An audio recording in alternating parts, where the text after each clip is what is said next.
Hello everybody, back here again for our vlog a day, and today is Monday the 29th, and today was a lovely, beautiful day to be alive. Got up this morning to wonderful, early. I was up way too early, doesn't matter when, just woke up, got the dogs out, got them taken care of, all that good fun stuff. Got a couple things done, jumped in the hot tub for a couple minutes, and as I was just chilling out in the hot tub, drinking my liter of water like I do almost every single morning when I'm in the hot tub, and wife comes out kind of frantic, like, can you hear me? I'm like, what the hell? I'm like, what's going on? And she comes out and says her father just called her and said he fell and he's been on the floor all night and couldn't get up and couldn't reach his phone and whatnot. So I'm like, God damn it. So I said, okay. She goes, I said, we're calling an ambulance. We're going over, what are you doing and stuff. And she goes, well, I'm going to go check on him. I think I could probably call an ambulance. Might not be that bad. Might just be he fell. I need to go check on him. And I'm like, do you want me to come with you? Like right this second? Because I'm going to need a couple minutes. She still had to get, she was still literally just waking up. And I'm like, I'm going to need 5-6 minutes. And she said, I'm going to go check on him. I'm going to see if we need to call an ambulance or whatever. And she headed back in. So I was like, fuck it. So I got out of the hot tub after like 2.5 minutes. Like it was like just enough time that makes it a pain in the butt to have to get all dried off and stuff for no reason when you're not actually doing anything. Like you didn't get any enjoyment from the hot tub itself kind of situation. So it's one of those situations in life where sometimes it's easier to not do something than do it for 2 minutes kind of thing. So but it is what it is. Went ahead, got out, we got in, get dressed. She was getting herself ready. She headed across and I was right behind her, moments behind her kind of thing. She got in there and he said he tried to put weight back on it. You know, he's pretty certain he broke his leg and so on and so forth. And I'm like, son of a bitch. So I get in there, she's already calling, she called me and I said, just call an ambulance. I'm like, I don't want to take a chance of picking him up and hurt him more in the process and whatever. So she called for an ambulance. I get over there and he's got blood on the living room floor near the couch. And apparently I guess he fell, hurt his knee real bad, crawled back over to the couch to try to get up. And then I think probably what happened was he then got up and then was walking back towards the room and fell again. So there's a good chance from the look of the room, he fell, hurt his knee, crawled over the couch without using his cane. He fell, hurt his knee, got back over to the couch, and then got up, was heading back to the room with or without the cane. I don't know because didn't see it right there with him in the hallway. Don't know where else it would have been at that point. Tried to make it to the room with the hurt knee, then fell, broke his damn hip. So, or broke his leg at the time, we didn't know, whatever the hell he done. So, ambulance get there fairly quickly. Of course, fire truck not show up too, which is crazy. Explain to him what's going on. They bring in the little scoop scratcher. They get him scooped up, ask him on the blanket because his body shakes. Anytime he's like stressed out or like in pain, his whole body just convulses and shakes and whatnot, all the good fun stuff there. So he said no, Karen got him a pillow, so at least have that. And they take him to the hospital. My wife comes back home, she gets a couple things. She heads to the hospital behind him to fill out paperwork and stuff, everything best she can. And I keep asking what I can do. She's like, no, not really. So she ends up hanging out at the hospital for a nice long chunk of the day. I had a dog getting dropped off for daycare today. Dog gets dropped off, so I'm dealing with that. I did go ahead. She texted and said, hey, I'm coming back home. Gotta get some stuff before I head back to work and head back to the hospital. She told me she was gonna take some stuff that she could work on back to the hospital to work on it. And who knows if that process goes out or not. So I'm like, hey, okay, cool. So when she heads back, I'm like, I'm gonna go ahead and just get my run in, get it over with. That way in case I need something else, this needs me to do something, whatever, there's no chance of missing my run, to ruin my run streak. Because let's say you have to take him to Tampa or somewhere else for like a specialty surgery.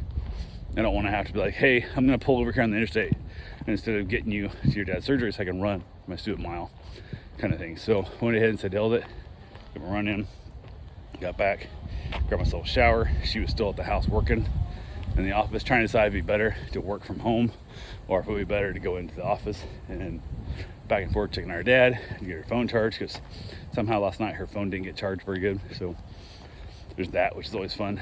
So if I get it figured out, she headed back to the hospital, back to work, back to the hospital, back and forth.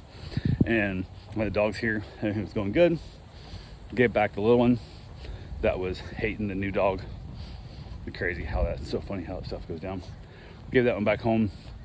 The daycare dog went home. Everything was good to go. Everybody was hanging out. Had a new daycare dog show up. A little Jack Russell Terrier size thing, like 6-7 months old, or 16 months old, I guess she said. But I thought she said it was 6 months old, but I guess it's like 16 months old. So must have misheard her when we originally did the meet and greet. So I went ahead and got here, and it's skittish. It's like a little scaredy cat, which is my worst. Hate them most because they're hard to deal with. My big fear is they would ever get out of the door. If they don't have any recall at all, man, the chance of catching a dog is pretty slim. That dog's gonna get hit by a car, God knows what. So brought it in. Wasn't planning on the owner coming in with it. I had an extra leash hooked up. I was gonna put it on a collar, just take the harness off. She came in and I didn't do that. She's like, kind of to let the dog run free, which I'm like, okay. She leaves. Now I can't catch the dog inside my damn house in order to put a leash on it. So I can't let it out in the backyard until I put a leash on it. So kind of is what it is. So good leash on it. Finally get it caught. Finally get it cornered. Get a leash on it, which is the 2 times I've been bitten in doing this work in my entire life has been from dogs that are scared and basically chase them to a corner to catch. Has been they bite me. So I was looking forward to getting bit again. Luckily it didn't work. Happen. Got him a leash. Got him outside. Introduced the dogs. The dogs got along decent. This dog is just overwhelmed and scared by everything, but it wasn't too bad. Wife finally came home from work, went back by the hospital, checked her dad again. They got him moved to a room. They're gonna try and do surgery tomorrow. Hopefully. He did break his hip. The other hip he broke. The first one a few years ago, which is what landed him in rehab, which landed him in assisted living, which ended up landing him in the house across the street from us when we bought the house we're currently in to move him into that house.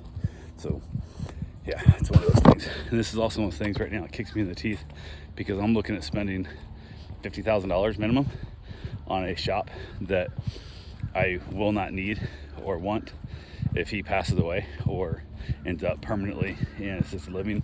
Can't be home because he can't take care of himself, and we can't take care of him. We're not doing full-time care.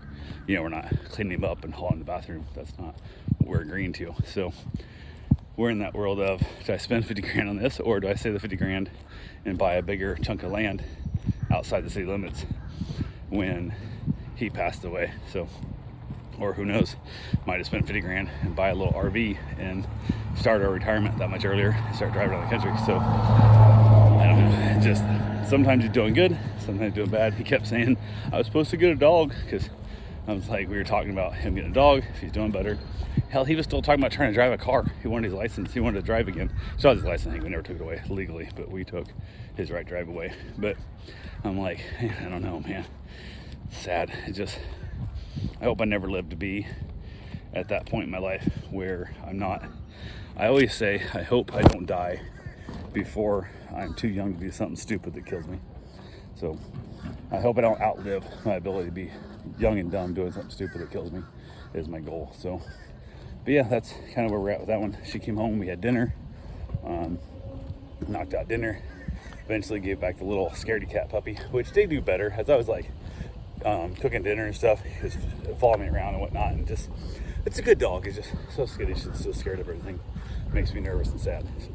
So this little car right over here, it's parking, is well, a lot of people refer to it as a crazy cat lady, but see, that driveway is, I don't know, a few feet long. It's not very long, but she drives her car to the garage, backs up, flips the hatch open, puts her trash can in the trunk of her hatchback, stinky, smelly trash can, drives it back into the garage and takes it out. By the way, every one of our trash cans around here has wheels on it, so you could just wheel it in there. Not handicapped, perfectly capable. Used to work for. I chose not to work for anymore. There was some real instability issues that I was not looking to objectify myself to. So I no longer work for that person. But yeah, that's that whole. One of my clients, it's right here, this close to me, and I was like, nope, money ain't worth it. So yeah, that was fun. But yeah, that was it. Just saw her again doing that. Hardly ever see her, and popped in my head right then. But yeah, got ahead after dinner, headed back outside, played with the puppies. The new owner came, picked up the daycare dog, told her about how she didn't do great, but she didn't do bad. I explained to her, and she goes, I understand. That's one of the reasons I want her here, to get more socially adapt to that kind of situation and all that good fun stuff, and see if we can't make her a better aware dog. And I love that when a client is not like, oh, don't talk about my puppy. It's just like, hey, this is great. So super excited about that. It is what it is. But yeah, have myself a nice little cigar outside, headed to bed early, and try to get some rest. So anyway, that's all I got for right now. I will talk to you guys tomorrow. Have yourself a safe, wonderful day. Thanks for watching.